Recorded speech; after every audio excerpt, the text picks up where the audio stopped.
Sumiklab ang sunog sa Batangas City Catholic Cemetery. Isang mausoleo po ang natupok. Samantala, isang abandonadong bahay naman ang nilamon ng apoy sa bahagi ng EDSA, Quezon City. Saksi, si EJ Gomez. Isang sunog ang sumiklab sa isang abandonadong bahay sa 897 EDSA, Barangay Phil-Am, Quezon City kaninang hapon. Dahil katabi ng highway at papunta rin ng highway ang direksyon ng hangin, nabalot ng itim na usok ang ilang bahagi ng EDSA sa kasagsagan ng traffic. Pasado alas 3:30 ng hapon, idineklara ang first alarm ng sunog.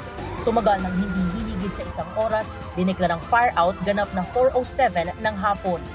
Inaalam pa ng Bureau of Fire Protection ang sanhi ng sunog na nagmula raw sa likurang bahagi ng bahay. Ang involved po natin dito ay isang one-story old house na light material po ang pagkakagawa. At mabilis po itong kumalat at sa init din po at lakas ng hangin. Halos madamay ang katabing bahay ng pamilya Galang na mabuti at nakalabas bitbit ang 8 alagang aso. Kaya na po, nag-online class po ako.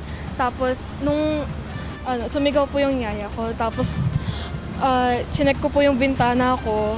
Sa kabilang bahay po, may apoy po talaga. Ano yung naramdaman mo kanina? Takot po ako. Kala ko nga po bahay namin yun na sobrang nervous ako kanina. Kasi may tuta rin po kasi kami. So, naalala po ako. Ayon sa BFP, patuloy ang koordinasyon nila sa caretaker at may-ari ng abandonadong bahay. Kwento ng caretaker na isang senior citizen na tumangging humarap sa kamera, natutulog daw siya nang sumiklab ang apoy at ginising na lang ng kapitbahay. Dati raw pagawaan ng damit at printing shop ang ilang parte ng nasunog na istruktura na nakaplano pa raw sanang i-renovate bilang office. Nitong Pebrero lang daw umuwi ang may-ari ng bahay sa probinsya. 10 fire trucks ng BFP at 6 na volunteer fire trucks mula sa iba't ibang istasyon sa Quezon City ang rumisponde hanggang sa tuluyang maapula ang apoy.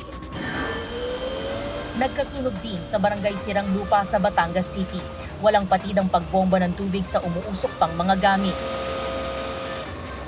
Tumangging magpa-interview ang may-ari ng bahay kung saan sinasabing nagmula ang apoy. Kabilang naman si Tatay Emeterio sa mga nasunugan.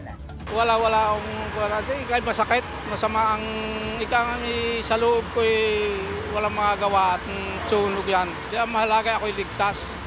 2 bahay ang partially damaged at 2 naman ang totally damaged. Iniimbestigahan pa ang pinagmulan ng sunog. Walang nasaktan sa insidente. Bumagsak naman ang bubong ng isang mausoleo sa Batangas City Catholic Cemetery dahil sa sunog. 2 katabi pa nitong mausoleo ang nadamay. 7 nicho ang apektado sa sunog. Para sa GMA Integrated News, EJ Gomez ang inyong saksi. Mga kapuso, sama-sama tayong maging saksi. Mag-subscribe sa GMA Integrated News sa YouTube at para sa mga kapuso abroad, samahan niyo kami sa GMA Pinoy TV at sa www.gmanews.tv.